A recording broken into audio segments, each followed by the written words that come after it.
একটি প্লাস্টিকের স্ট্র পৃথিবীতে প্রায় ৭০০ বছর থাকে।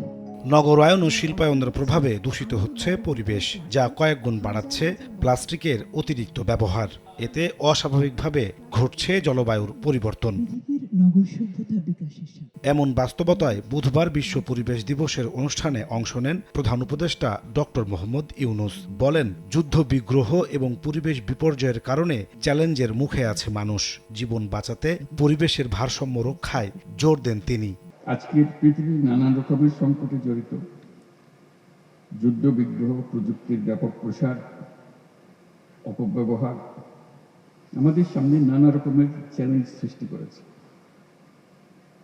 কিন্তু সেই চ্যালেঞ্জটা আমরা এখনো অনেকে উপলব্ধি করতে পারছি না, সেটা হলো প্রকৃতির বিধ্বংসী রূপ।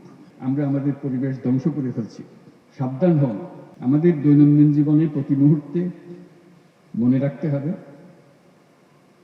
জীবন বাঁচাতে হলে পরিবেশ বাঁচাতে হবে, এর কোনো বিকল্প নেই। প্লাস্টিক পরিবেশ ও প্রাণের জন্য হুমকি উল্লেখ করে প্রধান উপদেষ্টা বলেন, এর সঠিক ব্যবস্থাপনা না থাকায় হুমকিতে পড়েছে জীববৈচিত্র্য। প্লাস্টিকের ব্যবহার পৃথিবীতে ৩ ধরনের সংকটকে বাড়িয়ে দিয়েছে: জলবায়ুগত সংকট, প্রকৃতিগত সংকট, জীববৈচিত্র্যের ক্ষতি। এটি শুধু প্লাস্টিকের জন্য, আর বহু জিনিস আছে। আমি দেশের সকল নাগরিকের প্রতি ওয়ান টাইম প্লাস্টিক পণ্য ব্যবহার বন্ধ করে দেওয়ার জন্য আবেদন করছি।